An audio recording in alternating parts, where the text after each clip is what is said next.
지난주까지 민수기 말씀하고 있었는데 갑자기 창세기 말씀이 나와서 조금 의아하셨을 거라고 생각합니다. 물론 지난주까지 민수기 말씀을 했어? 라고 생전 난생 처음 듣는 그런 표정을 짓고 계신 분들도 계시지만 어찌됐건 이번 주 중에 원래 민수기 말씀을 준비를 했다가 원래 순서대로 어저께 낮에 어떠한 좀 뭐랄까요, 기도 중에 하나님이 주신 말씀도 좀 있었고 이번 주 중에 좀 여러 가지 겪었었던 사건도 있었고 묵상하고 하는 중에 오늘 이 말씀을 하나님 좀 주셨어요. 말씀이라기보단 오늘 이 인물을 저에게 좀 주셨습니다. 그래서 우리 성도들과 함께 이번 주는 이 인물에 대해서 한번 좀 나눠보면 어떨까. 저도 제가 이제 고작 목회 4년 차지만 목회 4년 동안 단 한 번도 이 인물에 대해서 나는 언급한 적이 없고요. 제가 오랜 기간 교회를 다녔지만 지금까지 저의 기억으로는 그 어떤 목사님에게도 이 인물에 대해서 설명을 듣거나 설교를 들은 적이 없습니다. 그렇다고 제가 특출나다 뛰어나다 이런 게 아니라 근데 왜 나에게 하나님께서 이번 주에 이 인물에 대해서 이렇게 마음에 주시고 언급을 주셨을까라는 묵상을 하다가 우리 성도들과 함께 나누면 좋은 시간이 되겠다, 좋은 말씀이 되겠다라는 생각을 해보았습니다. 자, 말씀으로 잠깐 들어가 볼까요? 한 절이니까. 어떤 장면인지 혹시 떠오르세요? 우리 창세기를 좀 유심히가 아니라 몇 번 읽어보신 분이라면 지금 오늘 함께 나눈 41장 45절의 이 장면이 어떠한 장면인지 아실 거예요. 요셉이 감옥에 있다가 바로가 꿈을 꾸죠.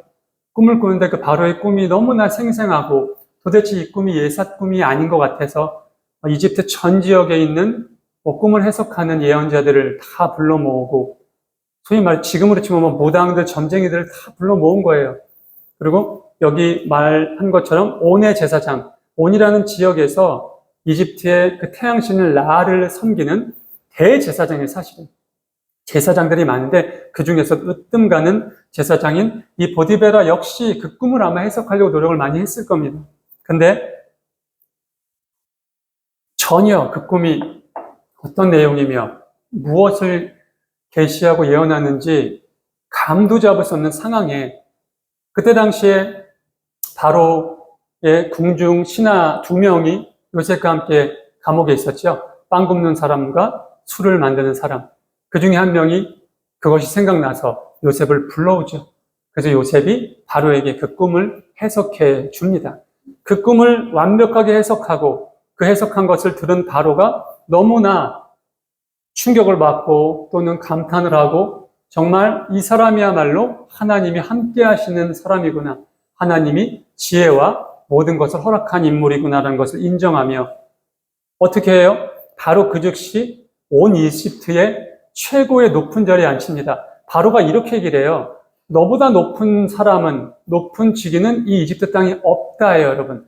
나 말고 없다라고가 아니에요, 여러분. 오늘을 정확히 보시면 없다라는 거야. 내가 너보다 높다라는 건 단지 임금의 자리에 있다라는 어떤 소위 요즘으로 치면 그냥 바지사장? 이 정도 의미인 거지 진정한 권력과 결정권과 모든 것은 네가 갖고 있다. 왜? 그러면서 자신의 인장인 반지까지 빼서 요셉한테 줍니다. 그러고 요셉에게 사므낫 바네아라는 이름을 지어주죠. 이집트 이름을 지어줬겠죠. 이집트 이름을 지어주고 온의 제사장, 온이라는 지역에서 이집트가 섬기는 태양신 라를 섬기는 대제사장 보디베라의 딸인 아스나과 결혼을 시키죠. 그리고 그 이후부터 요셉은 이집트 땅을 순찰하는 총리로서 이집트 최고의 권력자로서의 행하는 일정을 계속 소화하게 됩니다. 제가 오늘 여러분들과 나누고 싶은 인물은 온의 제사장 보디베라도 아니고요. 바로 그의 딸 아스낫입니다. 바로 이 아스낫이라는 이 인물에 대해서 여러분들과 함께 얘기를 나눠보려고 합니다. 오늘 주제가 한 번으로도 충분합니다예요. 혹시 약간 눈치가 또는 약간 이렇게 센스가 있으신 분은 이 주제가 무엇인지 이렇게 좀 감이 조금 오실 거예요. 예전에 제가 창세기 초반에 어떤 인물을 여러분들께 소개를 시키면서 성경 말씀에 그렇게 많이 나올 필요가 없다. 오히려 성경 말씀에 많이 나오는 건 오히려 더 문제가 있고 인간적인 사슬을 못 끊어내고 계속해서 죄에 무너지고 또 하나님 앞에 회개하고 소위 말해서 처맞고 또 하나님이 동여매주고 그러기 때문에 성경에 많이 나오고 성경의 장장별로 어떤 긴 이야기를 이렇게 차지하고 있는 거지 진정 하나님 앞에 온전하고 정말 하나님과의 관계가 아무 문제가 없고 늘 하나님과 동행하는 사람은 몇 절 안 나와요, 여러분. 그 대표적인 게 제가 여러분들에게 말씀드렸죠. 바로 에녹. 에녹 몇 절 안 나옵니다. 물론 그 이름은 노아의 족보에서 아담의 족보에서 신구약을 통틀어서 몇 번 언급이 되지만 실제로 하나님과 동행하다가 하나님 죽음을 맛보지 않고 그대로 육신까지 들려 올림을 받은 첫 번째 존재인 에녹은 고작 두세 절밖에 안 나와요. 에녹이 하나님과 동행하다가 하나님이 그를 데려가셨다라는 거죠. 자, 여러분. 하나님이 데려가셨다라는 의미는 죽음을 뜻해요. 지금 이 시대에 우리에게.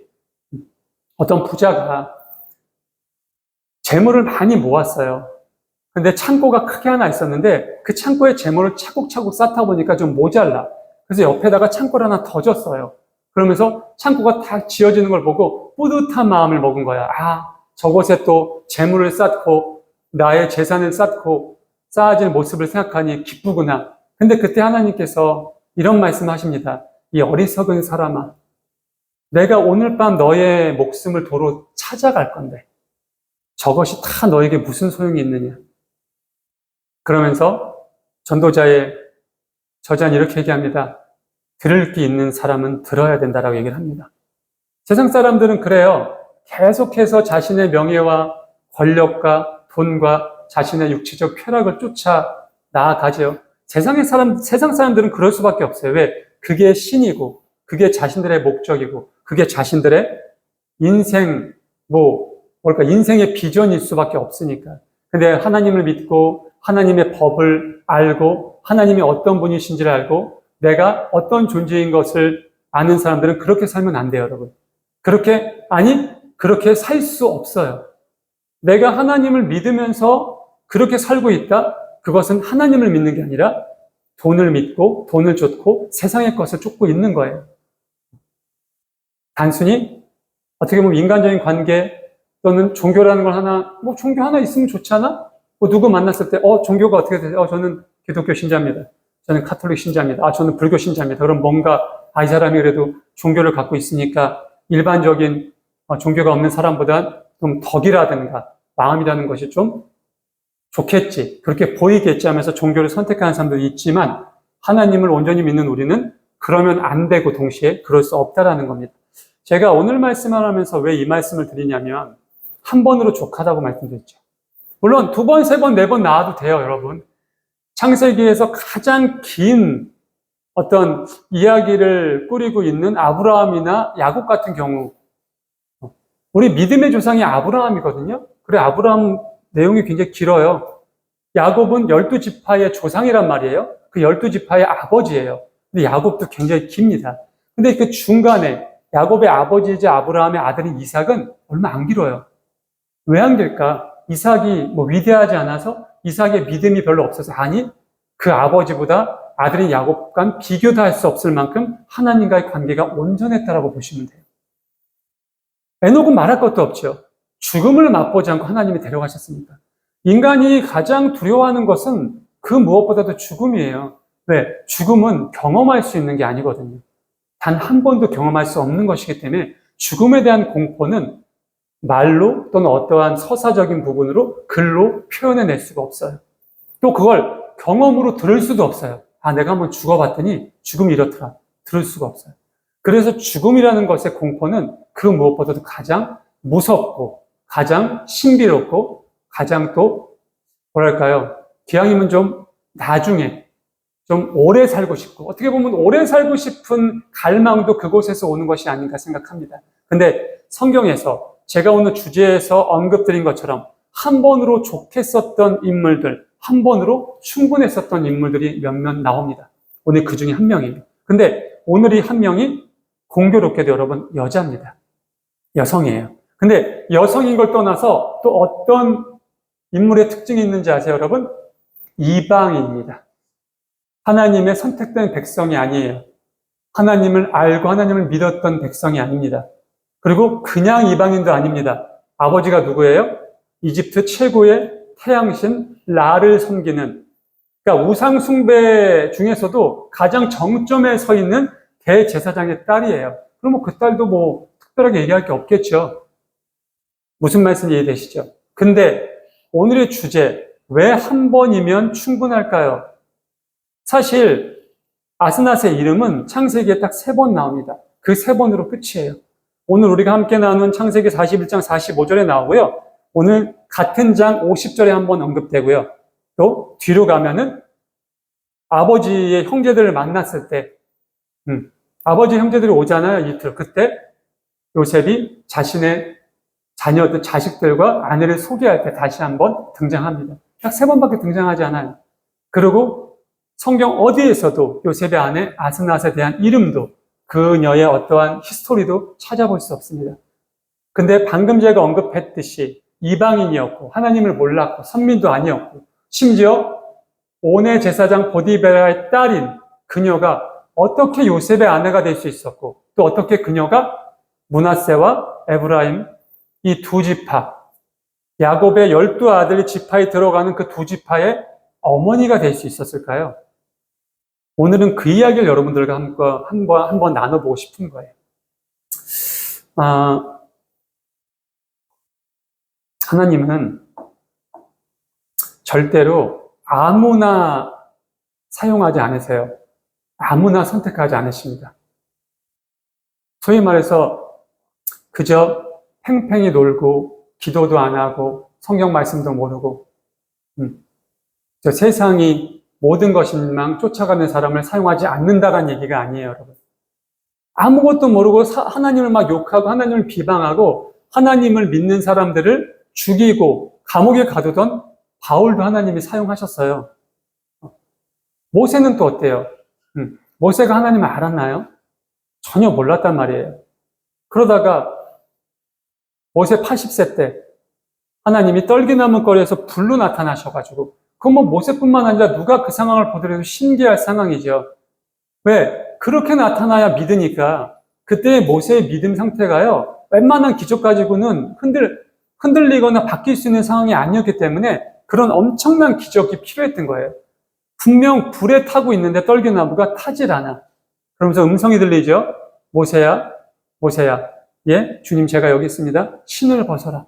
네가 서 있는 곳은 거룩한 곳이니까. 그러면서 이야기가 전개됩니다.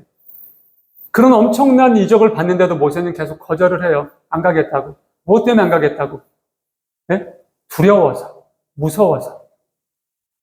이미 정권도 바뀌었고 지금 거기에 있는 왕은 저랑 아무 관계가 없는 왕이다.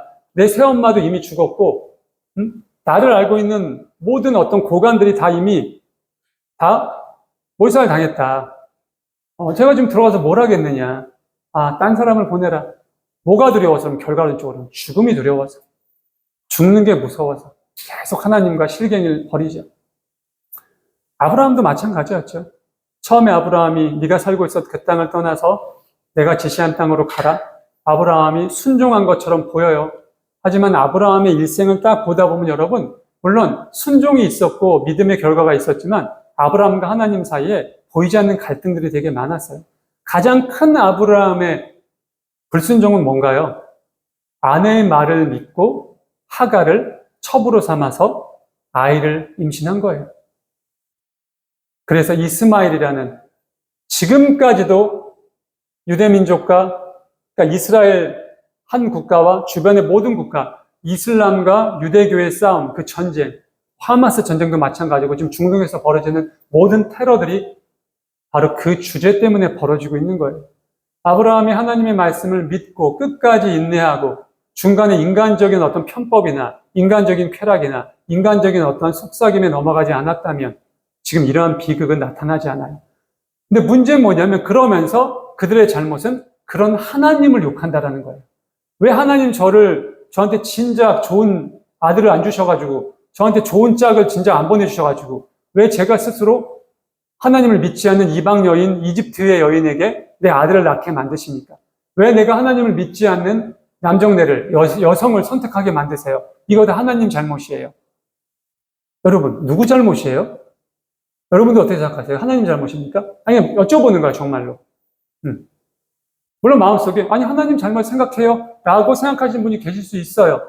뭐, 그거는 여러분들의 자유니까 무엇이 맞다, 틀렸다라고 제가 딱 말씀드리는 건 아닙니다. 근데 어찌됐건, 그런데 그런 하나님이시거든요?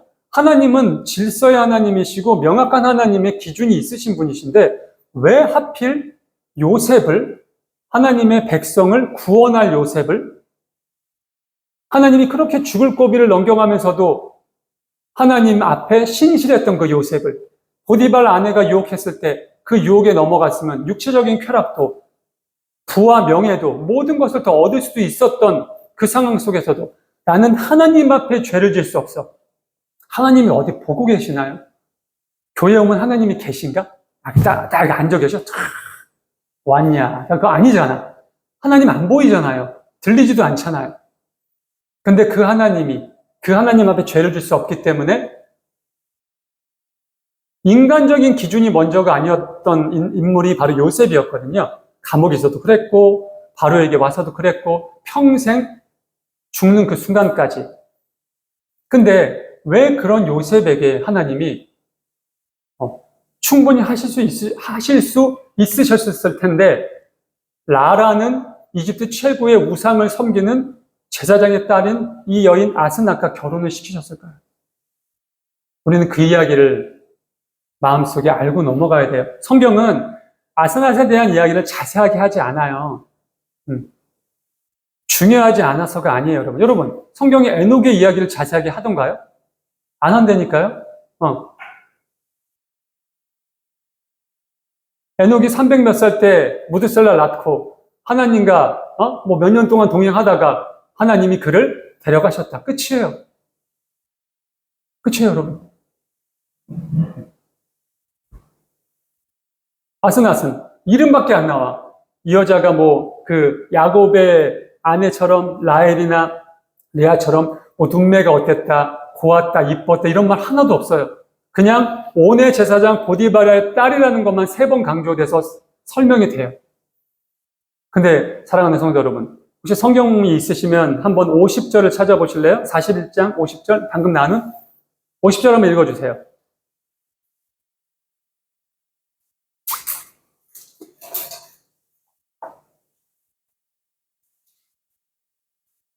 창세기 41장 50절. 찾으신 분 읽으세요.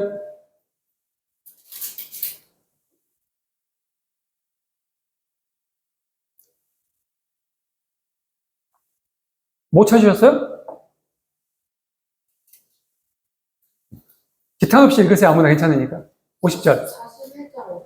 41장 50절. 네. 그렇죠. 자, 봐요. 요셉과 거기서도 그냥 아스낫이라고 안 하죠. 요셉의 아내라고, 요셉의 아내? 아스낫이라고 안 해요. 앞에 뭐가 붙어요? 온의 제사장 보디베라. 뒤로 가서 45장 쪽에 마지막으로 언급될 때도 온의 제사장 보디베라의 딸이라는 게 계속해서 반복됩니다. 전 이게 되게 신기했거든요. 왜? 굳이? 온의 제사장 보디베라의 딸을 아스낫이라는 걸 왜 강조할까? 성경 기자가 무엇 때문에? 어떤 성경학자들은 어떤 유태계 쪽에 저명한 성경 신학자들은 이것이 어떻게 보면 올무가 될 수 있고 우리 최고의 조상 중인 한 명인 요셉의 어떻게 보면 좀 약점이 될 수 있는 부분이어서 이 아스낫에 대한 이야기를 성경에서 좀 쓰지 않은 게 아닌가라는 얼토당토한 해석을 내놓기도 합니다. 근데 하나님의 말씀은 절대 그런 게 없어요, 여러분. 하나님께서 온의 제사장 보디베라의 딸이라고 3번이나 반복하신 이유는 여러분, 설령 온의 제사장, 내가 아닌 우상을 섬기던 제사장의 딸이라고 할지라도, 설령 그가 나를 모르던 인물이라고 할지라도, 그의 아버지가, 그의 할아버지가, 그의 증조부가 나를 멸시하고 나를 무시하고 나의 신상을 부수고 나를 욕하고 내 백성을 핍박하던 민족의 우두머리를 할지라도 아스낫, 그 아들이 나를 믿고 나의 앞에 나오고 나를 따르고 나의 법과 율례를 지키려고 나를 마음속에 모시고 나의 딸이 되고 나의 제자가 되기로 작정하면 나는 그게 누구라도 그 족보가 어떤 족보라도 그를 사용하겠다라고 말씀하시는 거예요. 하나님. 그런 대표적인 인물이 또 하나 있죠. 예수님의 족보에 들어있었던 인물, 바로 룻입니다. 룻도 그 인물. 룻은 심지어 성경에 책이 한 권 있어요. 룻기라고. 룻은 어떤 인물이었어요, 여러분? 아브라함의 조카 롯이 소돔과 고모라 성이 망할 때 두 딸과 함께 피신해요. 산속 동굴에 들어가 삽니다. 이제 끝났으면 나와가지고 자기 삼촌을 찾아가든 어떡하든 인간적인 삶을 살아야 되는데 두려움에 떨어서 거기서 나오질 못해. 이 두 딸도 웃기지? 그럼 두 딸이 다 큰 처녀인데 나오든가. 두 딸이 야 이대로 살다가 우리가 남자도 모르고 죽겠다. 아버지에게 씨를 받아서 아이라도 생산해야겠다. 이 시대는 아이를 생산하는 것 자체가 여성의 가장 큰 의무였으니까. 그러니까 아버지에게 술을 먹이고 첫째 날은 큰딸이, 둘째 날은 작은 딸이 들어가서 임신을 해요. 거기에서 태어난 모압, 어떻게 보면 근친상간으로 태어난, 죄악으로 태어난 그 족속의 후예가 바로 룻이에요. 그냥 이방인 정도 수준이 아니에요. 근데 그 룻이 어떻게 돼요? 보아스와 결혼해서 끝내는 다윗의 증조모가 되고 훗날 예수님의 족보에 들어가는 엄청난 여인의 이름으로 올리는 그런 인물이 됩니다. 그 역시 이방인이었어요.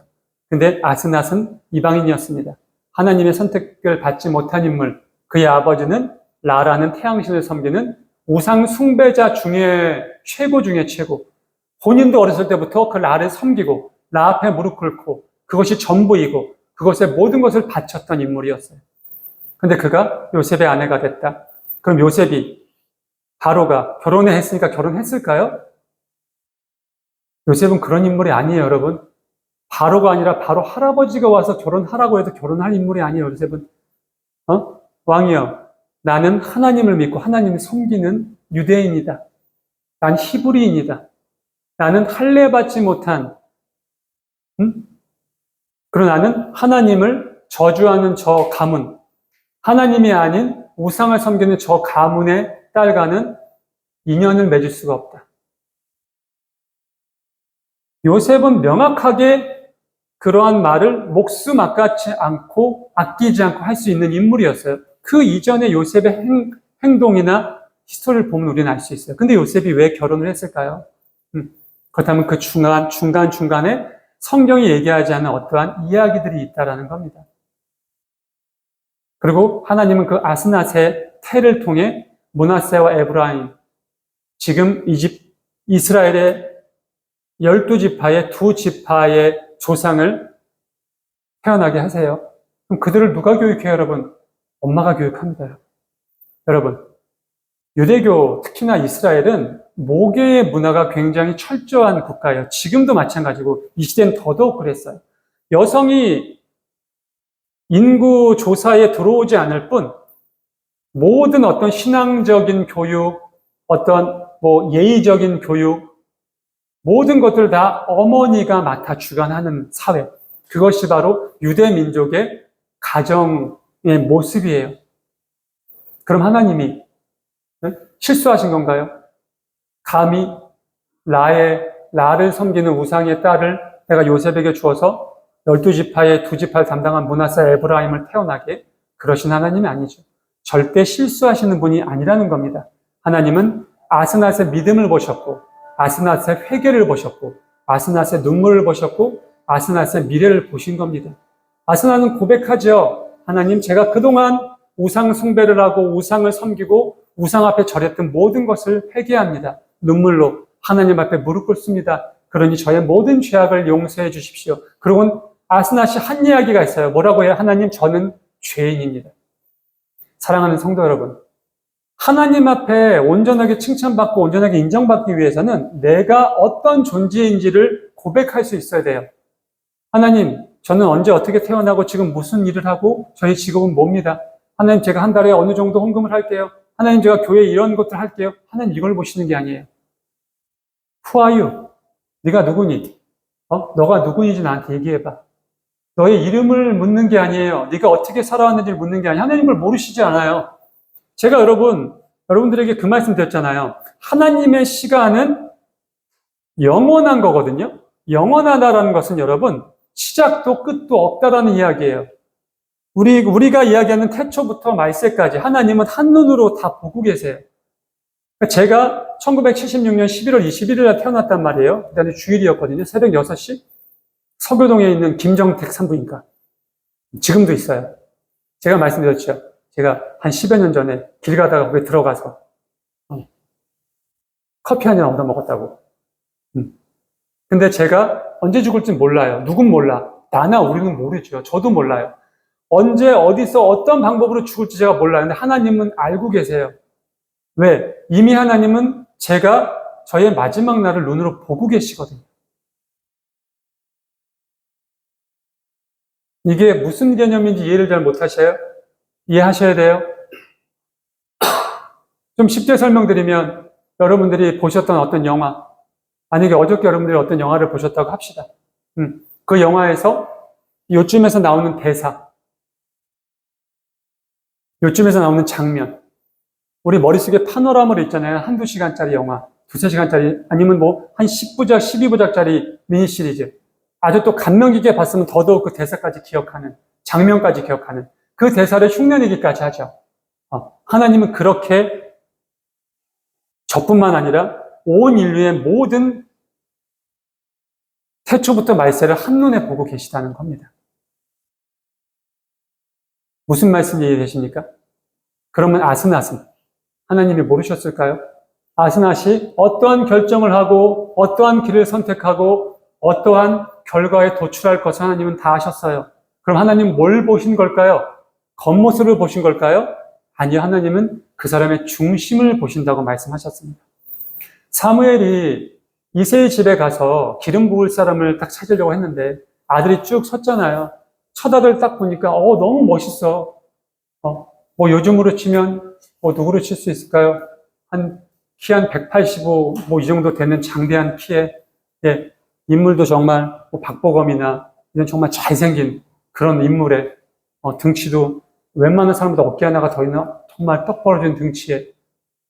누가 보더라도 어떤 그 왕의 모습, 왕좌에 앉을 만한.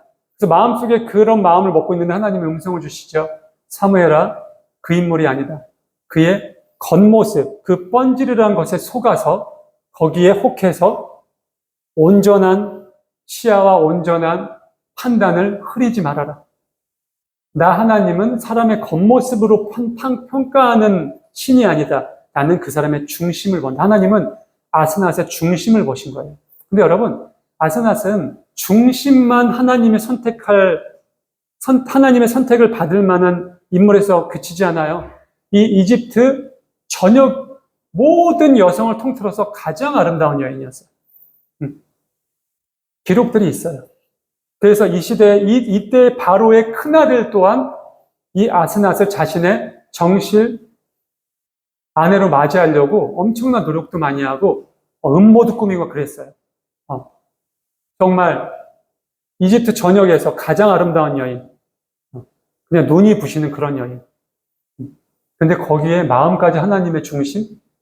그래서 결과가 어떻게 됐어요? 그래서 여러분 요셉 같은 남자를 남편으로 맞이한 거예요. 이방인 따위가. 무슨 말씀인지 이해되세요, 여러분? 여러분, 결혼은 아주 중요한 거예요. 가장 중요한 겁니다. 내가 어떤 남편을 만났느냐, 어떤 아내를 만났느냐는 내가 나를 얼마만큼 잘 꾸미고 잘 준비했느냐도 중요하지만 나의 중심이 중요한 거예요. 나의 중심이. 이리 흔들, 저리 흔들, 여기서 무너지고 저기서 무너지고. 남자는 더하죠, 여자보다. 남자는 어떠한 그런 육체적인 부분, 욕정에 여자들보다 훨씬 더 약한 존재들이니까 그냥 번지르르 하고 이쁜 여자 한번 보면 헬렐레 해가지고. 그러다 보니까 이제 꽃뱀이라는 것들이 출현하잖아요. 꽃뱀. 꽃뱀이 남자 때문에 출현한 거예요, 사실은. 아무리 꽃뱀 짓을 하면 뭐예요? 남자가 눈 하나 깜짝 안 해요. 누구처럼? 요셉처럼. 사랑하는 성도 여러분, 보디발 아내는 꽃뱀이 아니었어요. 꽃뱀은 돈을 빼내는 사람, 이 남자의 어떤 재정을 탕진하는 사람들이잖아요. 근데 보디바라는 반대였다니까요. 너 나랑 남편이 출정했을 때만 즐기자. 그럼 내가 너에게 모든 걸 줄게. 지금은 남편이 너에게 이 집안을 관리하는 것만 좋지. 내가 너에게 금은보화, 모든 명예, 이것도 다 줄 수 있어. 그런 인물이었어, 보디발의 아내가. 근데 그것도 거절했다라는 거예요. 그랬기 때문에 요셉은 이집트에서 가장 아름다운 여인을 얻을 수 있었고요. 그 중심도 하나님이 선택할 수 있는 므낫세와 에브라임의 두 아들을 보게 해주셨고, 그 두 아들이 나중에 12지파의 조상이 되는 거예요. 이방인인데, 선택받지 못한 사람인데. 그럼 반대로 방금 말씀드렸듯이 아스나스. 평생 태양신을 섬겼어. 우상을 섬겼어. 아버지는 지금도 우상을 섬기는 대제사장이야. 어디 감히 언감생신 하나님의 백성과 짝을 맺을 수 있습니까? 근데 그것도 예사 사람이 아니에요. 요셉이에요. 구약 전체를 통틀어서도 정말 5손가락, 아니 한 3손가락에 들어갈 만한 최고의 인물 중에 한 인물. 어떻게 보면 태어나면서부터 죽을 때까지 흠이라고는 찾아볼 수 없는 그런 인물. 그렇지 않나요? 요셉 흠을 찾아볼 수가 없어요. 어려가지고 형들을 좀 아버지에게 고자질한 거, 그건 고자질의 의미가 아니에요, 여러분. 그 부분은 제가 나중에 한번 설명을 드릴게요. 요셉은 태어나는 그 순간부터 마지막 죽는 그 순간까지 하나님 앞에 단 한순간도 실수하지 않았던, 한순간도 잘못하지 않았던 온전한 인물. 어떻게 그런 인물의 아내가 됩니까? 그런 인물의 아내가 될 수 있다는 건 얼마나 영광스럽고 얼마나 기쁘고 감사한 일입니까? 아스낫이 그랬다라는 겁니다. 룻은요, 이방인이었어요. 그 족보로 올라가면은 정말 콩가루 중에 콩가루야. 근데 그 룻이 어떻게 됐어요? 다윗의 증조 할머니가 됐다니까요. 그리고 예수님의 할머니가 됐다라는 겁니다. 하나님은 오늘 말씀하세요. 사랑하는 나의 딸들아, 아들들아, 한 번이면 족하다. 2번, 3번 필요 없다. 응? 너의 출신, 너의 어떤 능력, 너의 자랑할 만한 것, 난 그런 것을 보지 않는다. 나는 너의 중심을 본다. 오늘 예지가 아침에 딱 나왔는데 너무 기분이 좋더라고요. 예지가 지금 일하는 것이 주일날 쉬지 못하잖아요. 근데 이제 주일날 쉬는 날 이렇게 예배를 나오니까 너무 기쁘죠. 우리 영혼 청년은 진작에 그랬고. 어떻게 보면 믿음이라는 것의 출발은 그곳에 있는 거거든요. 근데 가장 중요한 건 이거예요, 여러분. 내가 쉬어도 되고 쉬고 싶고, 사실 한 달에 1번, 많으면 2번 정도 쉬는 일요일에 그냥 집에서 좀 널브러져 있고 싶고 친구들도 만나고 싶어. 근데 내가 이 시간 옷 잘 차려입고 정결하게 하나님 앞에 나와 예배를 드려. 하나님이 그런 믿음의 사람을 얼마나 좋게 보실까요? 그러면 그들에게 얼마나 값진 걸 주실까요? 아스낫은 그랬기 때문에 요셉을 받은 거예요, 여러분. 요셉만 받았어요? 그의 태에서 므낫세와 에브라임이라는 두 민족이 나와요, 2민족이. 이방 여인의 태 속에서 2민족이 나온다고요. 엄청난 사건입니다. 말씀을 마무리하겠습니다. 사랑하는 성도 여러분, 한 번이면 충분합니다. 에녹도 그랬고, 아스낫도 그랬고, 룻도 그랬고. 2번, 3번 필요 없어요. 근데 왜 우리는 2번, 3번, 4번, 5번을 바랄까요? 하나님의 뜻과 하나님의 방향이 무엇인지를 알면서도 그렇게 행하지 못하고 있기 때문입니다. 무엇 때문에? 나의 욕심 때문에, 욕망 때문에, 육체적인 어떠한 쾌락 때문에 인내하지 못해요. 인내는 참 중요합니다. 그 인내의 열매는 너무너무나 달고 오묘하기 때문입니다. 내가 그래도 어제까지 참았는데 오늘 하루를 못 참아서 내일 하나님이 주시기로 한 선물을 못 받는다면 얼마나 안타깝습니까? 저 그런 경우 너무나 많이 봤거든요. 저도 그런 인생을 살아왔고요. 그래서 저는 우리 사랑하는 성도들이 그러지 않길 바랍니다. 그래서 매 금요일마다, 매 주일마다, 오늘 또 식사 끝나고 나눔에서도 참 신기하네요. 지난주도 그렇고 이번 주도 그렇고 그런 이야기가 이렇게 이어져요. 어떻게 하면 내가 나를 창조하신 하나님께 가장 큰 선물을 받을 수 있을까 하는 겁니다. 하나님이 나에게 가장 큰 복을 얻을 수 있을까? 우리가 바라는 것, 결과는 쪽은 그거잖아요. 우리가 하나님을 믿는 이유가 뭐예요? 물론 구원받기 위해서지만 이 땅에 살면서도 복과 은혜를 충만하게 받기 위해서요. 그럼 받으셔야죠, 여러분. 왜 힘들고 어렵게 신앙생활 하시면서 복을 안 받으세요? 왜 복받는 길을 스스로 차단하세요? 그리고 스스로 차단해 놓고 나중에 하나님이 안 해주셨기 때문에 내가 이랬어라는 그런 핑계를 대지 않는 현명한 지혜로운 우리 사랑하는 성도들 되실 수 있기를 간절히 소망하고 또 간절히 축원합니다.